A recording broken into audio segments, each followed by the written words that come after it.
Ambition biology academy, medical करिअरसाठी महत्त्वाकांक्षी.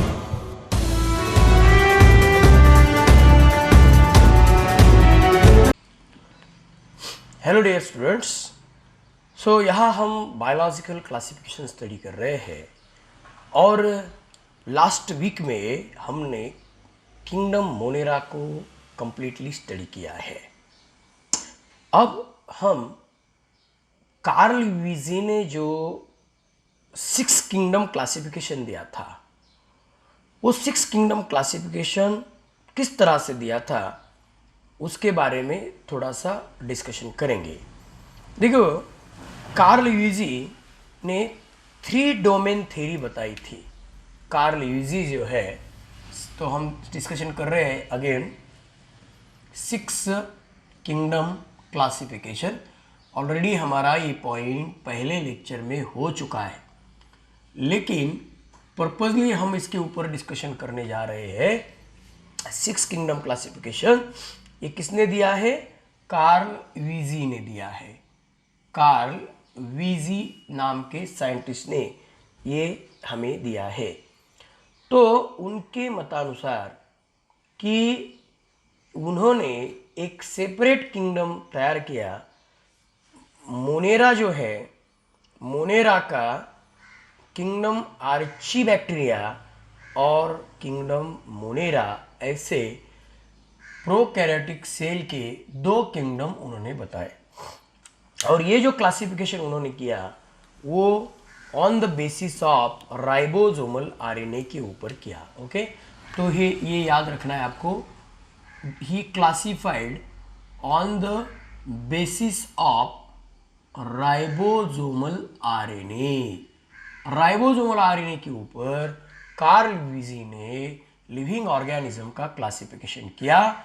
उसमें उन्होंने पहले किंगडम आर्चीबैक्टीरिया लिया. किंगडम आर्चीबैक्टीरिया ऑलरेडी हमने स्टडी करे हैं, मतलब जो पुराने हैं, प्राचीन हैं. आर्चीबैक्टीरिया उन्होंने क्लासिफाई किए, आर्चीबैक्टीरिया. देन दूसरा जो है वो एक्चुअल बैक्टीरिया का किंगडम मोनेरा. ऐसे 2 किंगडम तैयार किए. आर्चीबैक्टीरिया को अलग निकाला और बैक्टीरिया को अलग निकाला. आर्चीबैक्टीरिया और बैक्टीरिया को अलग निकाला और उसके बाद ये दोनों प्रोकैरियोटिक सेल के किंगडम है. उसी तरह यूकैरियोटिक सेल के 4 किंगडम ऑलरेडी जो है वो उन्होंने लिए थे यूकैरियोटिक सेल के, और वो है किंगडम प्रोटिस्टा और किंगडम फंगाई और किंगडम प्लांटी और किंगडम एनिमलिया. ठीक है, तो ये क्वेश्चन आ चुका है क्वेश्चन पेपर में कि कार्ल ल्यूइज़ी classified organism into 6 kingdom like archaebacteria, monera और bacteria and protista, fungi, plantae and animalia on the basis of ribosomal RNA. तो ये थोड़ा सा एक्स्ट्रा एक्सप्लेनेशन मैंने जो हमारा पॉइंट कवर हुआ है उसके बारे में किया. तो देखिए, अभी ऑलरेडी हमारा पहला किंगडम जो है, किंगडम मोनेरा, ये कंप्लीट हो चुका है. हम RH विटेकर के 5 किंगडम सिस्टम को फॉलो कर रहे हैं. अब हमें इसके बाद जो नेक्स्ट पॉइंट स्टडी करना है वो है किंगडम प्रोटिस्टा. तो अभी हम स्टडी करेंगे किंगडम प्रोटिस्टा. आपको पता है कि किंगडम प्रोटिस्टा जो है वो यूकैरियोटिक यूनिसेलुलर ऑर्गेनिज्म का ये किंगडम है. ओके, हैकेल ने ये kingdom protista unicellular eukaryotic organism के लिए तैयार किया था. तो इसका क्रेडिट प्रोटिस्टा का kingdom unicellular eukaryotes, kingdom protista. अभी नया किंगडम शुरू हो रहा है इस वीक में, गौर से आप लोग समझने की कोशिश कीजिए। इसे हम यूनिसेलुलर यूकैरियोट्स भी कह सकते हैं। It is also called as unicellular eukaryotes, unicellular eukaryotes, okay, unicellular eukaryotes.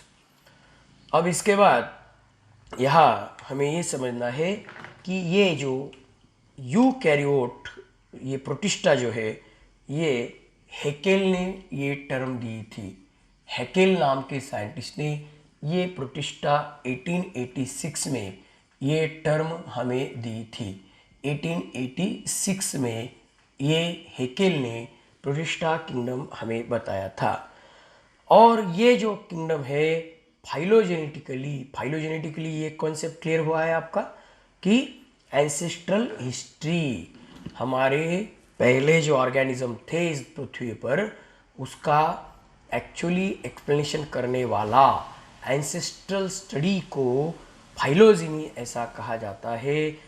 Phylogenetically protist link the prokaryotic kingdom Monera with multicellular kingdom of fungi, plantae and Animalia.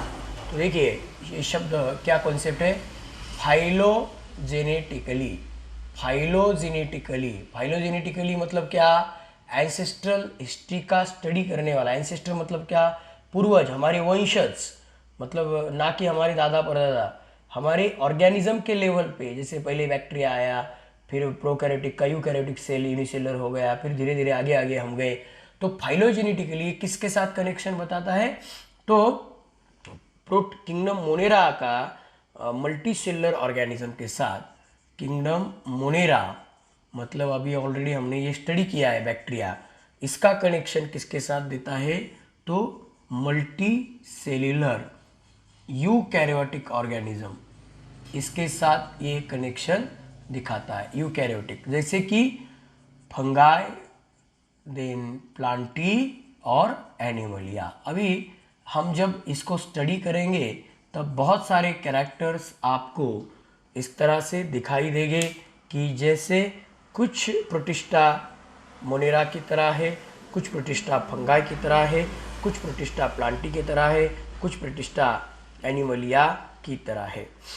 They have typical eukaryotic structure, that is the well organized nucleus is present and membrane bounded cell organelles are present. That is the basic definition of the eukaryotic cell.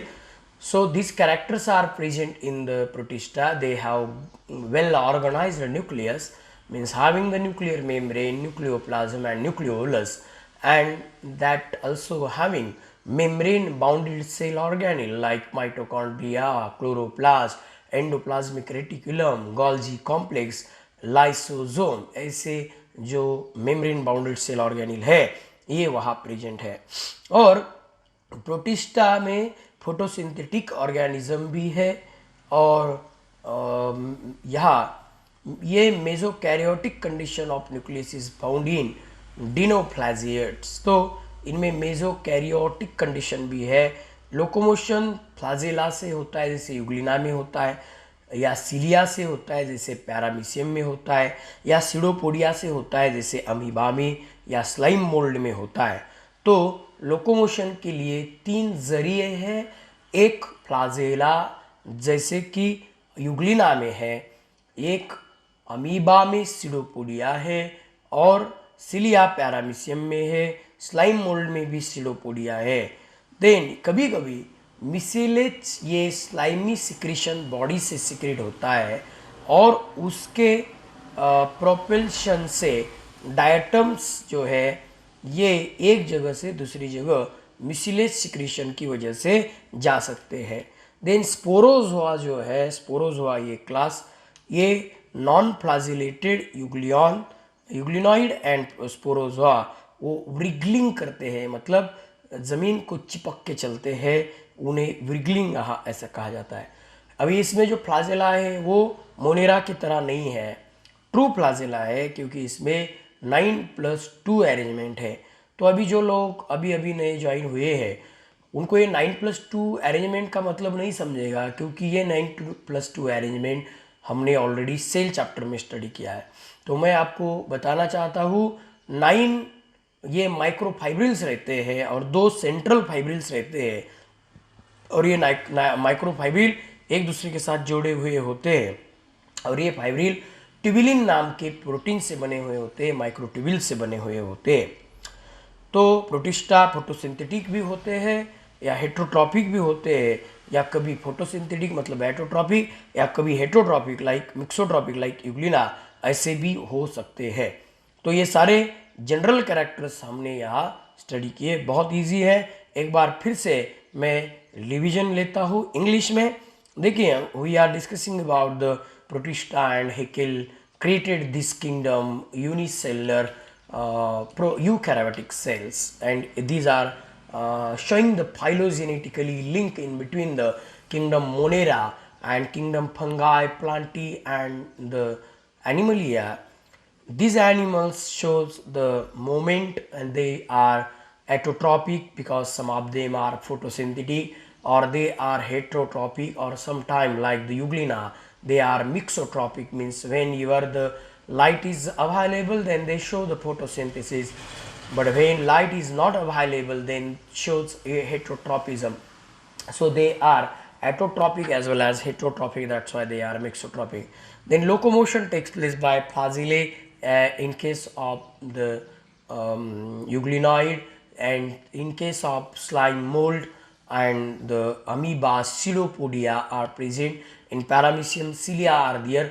In sporozoa they shows the wriggling moment, and in diatoms there is a secretion of the mucilage outside of the body, and they shows the movement. Then flagella is a true flagella, is a eukaryotic flagella. The students who join late, they are unable, they will not understand the meaning of 9+2. There is a 9+0 and 9+2 arrangement.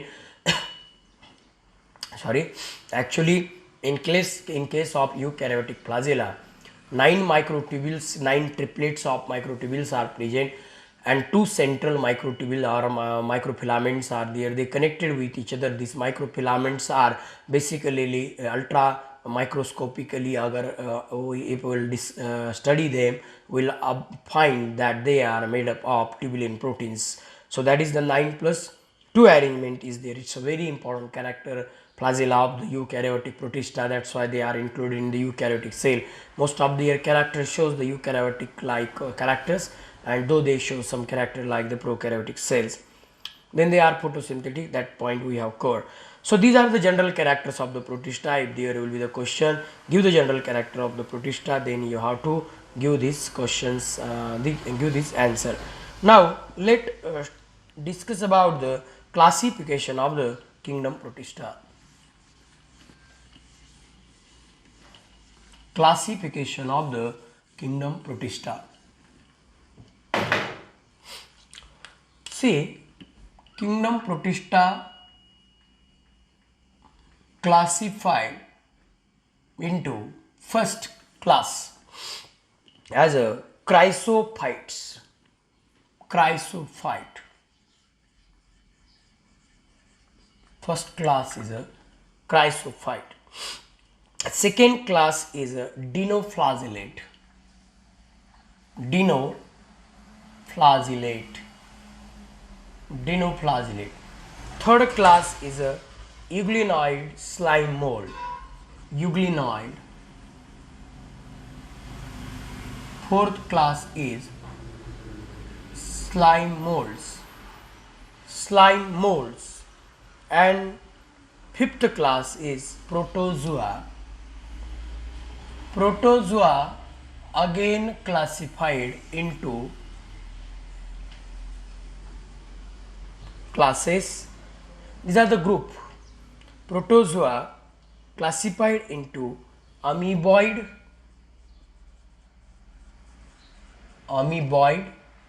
then flagellated, amoeboid, flagellated, ciliated and sporozoa.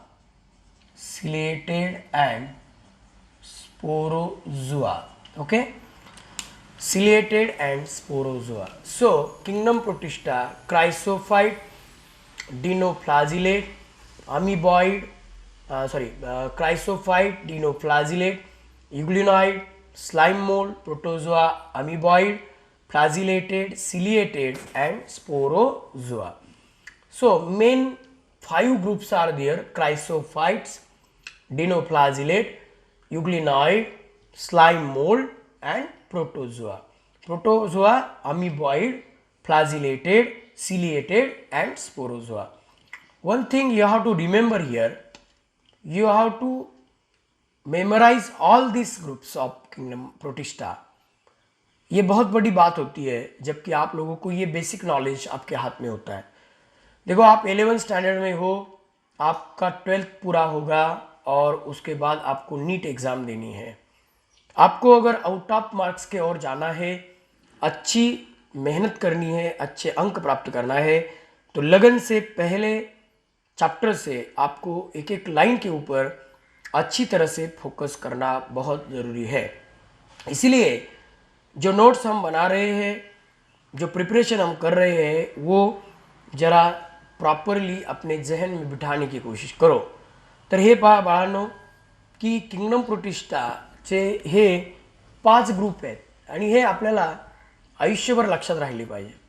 Kingdom protista हा यूकॅरियोटिक unicellular group आहे, kingdom आहे, आणि त्याचा पहिला जो group आहे तो आहे क्रायसोफायटा, दुसरा आहे डिनोफ्लाजेलेटा, तिसरा जो आहे तो आहे युग्लिनॉइड, चौथा आहे स्लाइम मोल्ड्स।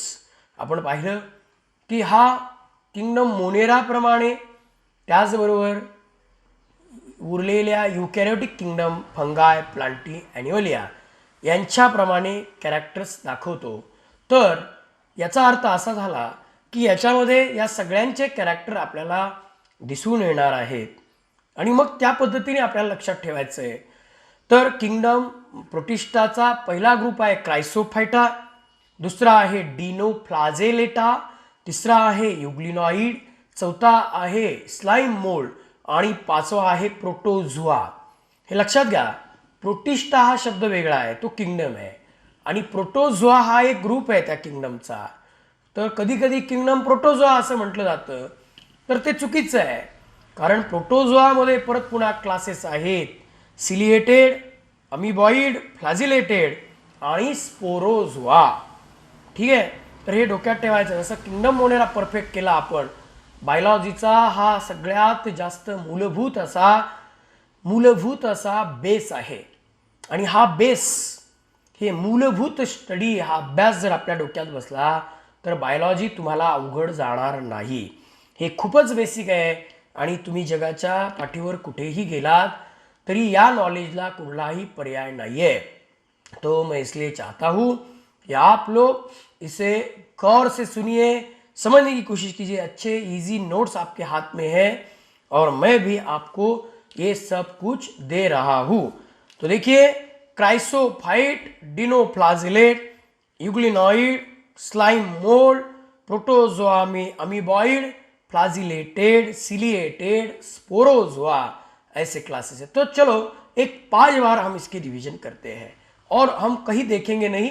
देखो, पहला याद करने की कोशिश करेंगे, किंगडम प्रोटिस्टा पहला जो है क्राइसोफाइट ग्रुप, दूसरा है डिनोफ्लाजिलेट ग्रुप, तीसरा है युग्लिनॉइड ग्रुप, चौथा है स्लाइम मोल्ड ग्रुप, पांचवा है प्रोटोजुआ ग्रुप और पांचवे के 4 क्लासेस है सिलिएटेड, फ्लाजिलेटेड, अमीबॉइड और स्पोरोजोआ क्लास।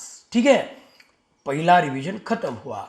दूसरा revision chrysophyte, then dinoflagellate, euglenoid and उसके बाद स्लाइम मोल्ड, प्रोटोजोआ, प्रोटोजोआ का पहला सिलिएटेड, फ्लाजिलेटेड, देन उसके बाद अमीबॉइड एंड सिलिएटेड, स्पोरोजोआ। चलो, दूसरा रिवीजन खत्म हुआ। तीसरा रिवीजन क्राइसोफाइट, दूसरा पॉइंट है डिनोफ्लाजिलेट, तीसरा है यूग्लिनॉइड, चौथा जो है वो है स्लाइम मोल्ड, पांचवा है प्रोटिस्टा का प्रोटोजोआ और प्रोटोजोआ में पहला सिलिएटेड, दूसरा अमीबॉइड, तीसरा जो है वो तीसरा स्पोरोजोआ और सिलिएटेड। चलो 3 रिवीजन कंप्लीट हुए। चौथा revision chrysophyte, dinoflagellate, euglenoid, slime mould, protozoa का पहला ciliated, flagellated, amoeboid and fourth जो है that is the sporozoa. 4 revision complete हुए।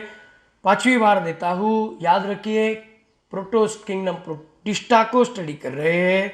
पहला हुआ क्राइसोफाइट, दूसरा हुआ क्राइसोफाइट के बाद डिनोफ्लाजिलेट, तीसरा यूग्लिनॉइड, चौथा हुआ स्लाइम मोल्ड, 5वां हुआ स्पोरोजोआ, उसमें पहला प्रोटोजोआ, उसमें सिलिएटेड, अमीबॉइड और फ्लाजिलेटेड और स्पोरोजोआ। तो ये सब क्लासिफिकेशन हुआ। अब क्या करेंगे, अब एक एक करके इसको हम स्टडी करने की कोशिश करेंगे, एक एक करके। तो पहला कौन सा ग्रुप है बताइए, क्राइसोफाइटा। ओके, डिटेल में स्टडी करने वाले हैं क्राइसोफाइटा, क्राइसोफाइट।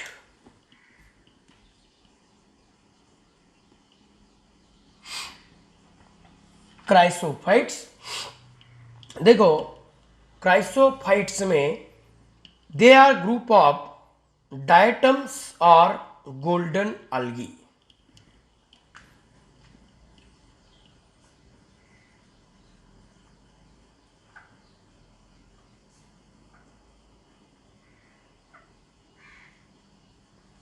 देखो algae तो प्रोटिस्टा नहीं होते, वो प्लांट होते हैं, लेकिन जैसे blue green algae kingdom monera में देखा, वैसे गोल्डन algae इनमें भी है। तो अभी कुछ एग्जाम्पल देखने पड़ेंगे। ट्राइसिरियाटियम, ट्राइसिरियाटियम याद रखना पड़ेगा, ट्राइसिरियाटियम साइंटिफिक में।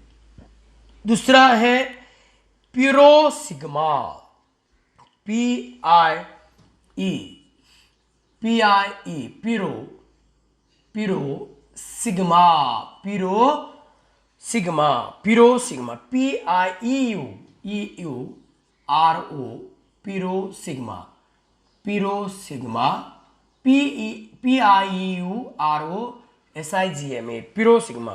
नेविक्युला सिम्बेला, नेविक्युला, नेविक्युला सिम्बेला, नेविक्युला सिम्बेला, एम्फीप्लूरा, एम्फीप्लूरा। देखो ये डायटम्स है, गोल्डन algae है, आपको ये नाम याद रखने पड़ेंगे। इजी कुछ नहीं है, मेहनत करनी पड़ेगी, साधना करनी पड़ेगी, तब लोगों को समझता है। जिंदगी भर हम पढ़ते रहते हैं, मैं आज भी लर्निंग करता हूँ। They are group of diatoms और golden algae like triceratium, pleurosigma, navicula, cymbella, amphipleura. Perfect करना है हमें, ये पहला ग्रुप है, ये ऑर्गेनिज्म इसमें आते हैं। And golden brown photosynthetic microscopic protista, and golden algae and golden brown and golden brown protista. तो ये ग्रुप किसका ग्रुप है ये, तो डायटम्स और गोल्डन algae जैसे ट्राइसिरियाटियम, पिरोसिग्मा, सिम्बेला, नेविक्युला, एम्फीप्लूरा एंड गोल्डन ब्राउन प्रोटिस्टा, ये ऑर्गेनिज्म इसको बिलोंग करते हैं, इस ग्रुप को। और ये यूनिसेलुलर है, लेकिन सीडोफिलामेंट या कॉलोनीज तैयार करते हैं।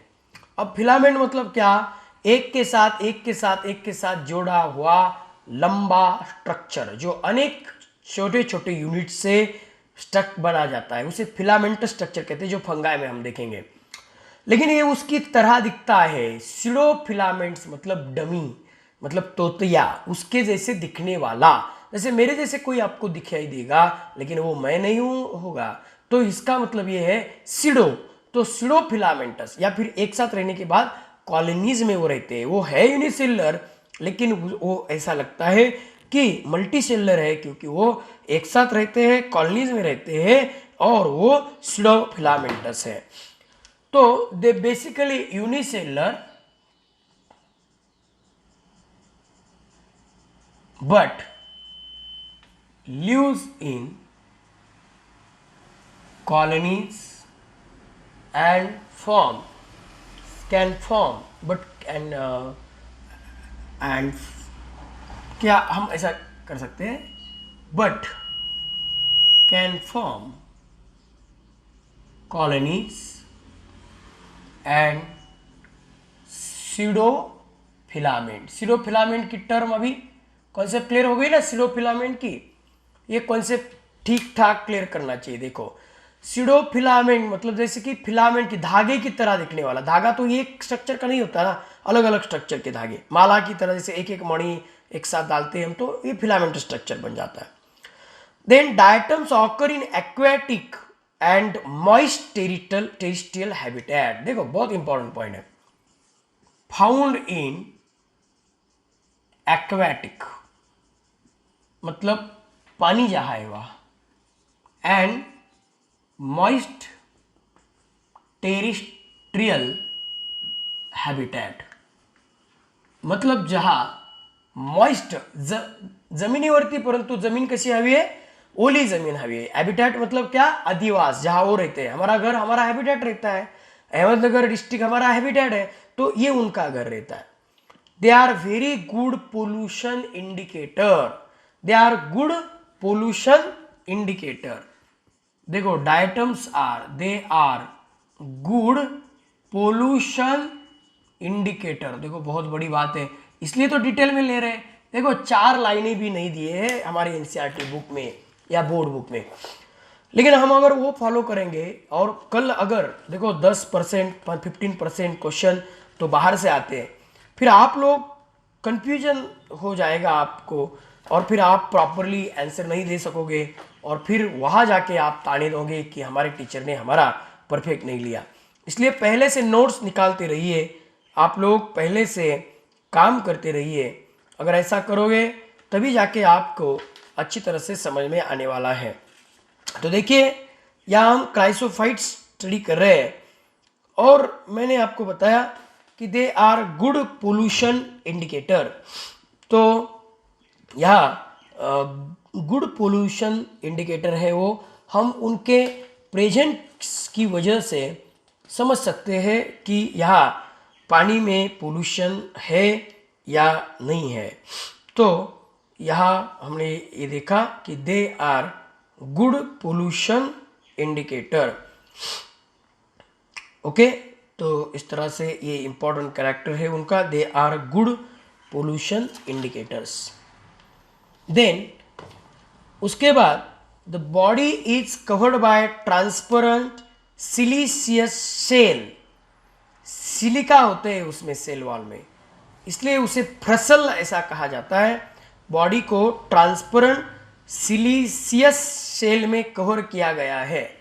Body is covered bye, body is covered bye siliceous transparent covering या शेल, और उसे क्या कहते हैं, नोन एज फ्रसल। देखिए शब्द को सुनिए, क्या कहते हैं, फ्रसल, FRUSTULE, फ्रसल, फ्रसल। सो फ्रसल, ये फ्रसल 2 वॉल्स का बनता है, 2 वॉल्स का, ऊपर एक है नीचे एक है। एंड ऊपर के इसको इपीथिका कहते हैं, नीचे के इसको हाइपोथिका कहते हैं। जैसे सोप बॉक्स होता है ना, सोप बॉक्स या सोप किट ही होती है जहाँ हम सोप को रखते हैं, साबुन को रखते हैं ना, उसकी तरह ऊपर एक स्ट्रक्चर और इपीथिका, नीचे का हाइपोथिका। तो frustule is made up of 2 walls. Frustule made up of 2 walls. एक कौन सा, इपीथिका, दूसरा कौन सा, हाइपोथिका। इपिथिका, समझ में आ गई बात? इपिथिका और हाइपोथिका, इपिथिका और हाइपोथिका, तो दो ऐसे दो वॉल से ये बना है ना। वो डायटम्स जो है, जो हमने देखा क्राइसोफाइट्स में मेन डायटम्स आते हैं, अलग अलग शेप के होते हैं। कैसे? यूनिसेलर अलग अलग शेप, सर्कल्स है, सेमी सर्कल्स है, रेक्टेंगुलर है, ट्रायंगुलर है, स्पिंडल शेप्ड है, बोट शेप्ड है। और सेल्स में फॉर्म जिगजैग कंडीशन, स्टिलेट और फैन शेप्ड कॉलोनीज ऑल्सो, मतलब वो कॉलोनीज भी तैयार करते हैं, कॉलोनीज भी तैयार करते हैं, तो वो जिगजैग होते हैं, स्टिलेट होते हैं, फैन शेप्ड होते हैं, या वो जो है उनके सिंगल सेल जो है वो कभी कभी रेक्टेंगुलर है, सर्कुलर है, ट्रायंगुलर है, स्पिंडल शेप्ड है, बोट शेप्ड है। नाउ ये सब फोटोसिंथेटिक है, एंड उनमें क्लोरोफिल ये है, क्लोरोफिल सी है, क्लोरोफिल और अल्फा कैरोटीनॉइड और फिकोजैंथिन है, जिस वजह से उन्हें ब्राउन कलर प्राप्त होता है। उसके बाद flagella do not occur in somatic cell, however some diatoms are able to glide by secreting mucilage, mucilage secrete करके वो आगे आगे जा सकते हैं। और mucilage and oil globules also help the planktonic forms to remain afloat over the surface of water. अब हम कहते हैं जू प्लैंक्टन, फाइटोप्लैंक्टन मतलब प्लांट माइक्रोस्कोपिक जो पानी में रहते हैं, और जू प्लैंक्टन मतलब कौन? तो इस तरह के डायटम्स यूनिसेलर जो है और पानी के ऊपर फ्लो जो होते हैं, ये तो देखिए इन्हें जू प्लैंक्टन कहते हैं। ये पानी के ऊपर फ्लो क्यों होते हैं? क्योंकि उनमें मिसिलेज होता है और वो उन्हें buoyancy प्रोवाइड करता है, that's why they can float afloat over the water. Then common mode of multiplication is by binary fission, binary fission से वो डिवाइड हो सकते हैं। Sexual reproduction isogamy to oogamy के दरिया बीच में होता है। फर्टिलाइजेशन के बाद जाइगोट तैयार होता है और उसके बाद वो साइज में ग्रो होता है और फिर रीजिवेंसेंट सेल तैयार होती है, उसे एक्सोस्पोर कहते हैं। Siliceous cells of diatom do not decay easily. देखो हमने देखा कि डायटम्स के ऊपर क्या है, सिलिका है, वो डिके नहीं होता और वो वाटर के बेस को वैसे की वैसे रह जाते हैं और बिग हिप्स उनके बन जाते हैं, बड़े बड़े से स्ट्रक्चर, और उसे कहते हैं डायटोमाइट और डायटोमैसियस अर्थ। और उसे और एक नाम है किसल घर, ऐसा उसे कहते हैं। तो अभी ये सब डिटेल में इसके बारे में हमें चर्चा करनी है, तो नेक्स्ट लेक्चर में मैं इसके बारे में डिटेल में एक्सप्लेनेशन करूंगा। Thank you very much. जीवशास्त्र हा आहे वैद्यकीय शिक्षणाचा पाया, तेव्हा इयत्ता 10वीत शिकणाऱ्या आणि 11वी पासून पीसीबी ग्रुपकडे झुकणाऱ्या ही आहे सुवर्ण संधी। कोरोना सुट्टीच्या काळात थांबणार नाही तुमची ट्यूशन, कारण गेल्या 20 वर्षांचा सहज सोप्या पद्धतीनं बायोलॉजी शिकवण्याचा अनुभव असलेले आणि आजवर हजारो विद्यार्थिनींना मेडिकलला प्रवेश मिळवून देणारे प्राध्यापक रवींद्र काळे यांची ॲम्बिशन बायोलॉजी अकॅडमी सुरू करत आहे इयत्ता 11वी बायोलॉजीची ऑनलाईन स्पेशल बॅच। तेव्हा अगोदर या नंबरवर फोन करा। ऑनलाईन क्लासेस सुरू होतील दिनांक 11 मे 2020 पासून। ॲम्बिशन बायोलॉजी अकॅडमी, मेडिकल करिअरसाठी महत्त्वाकांक्षी।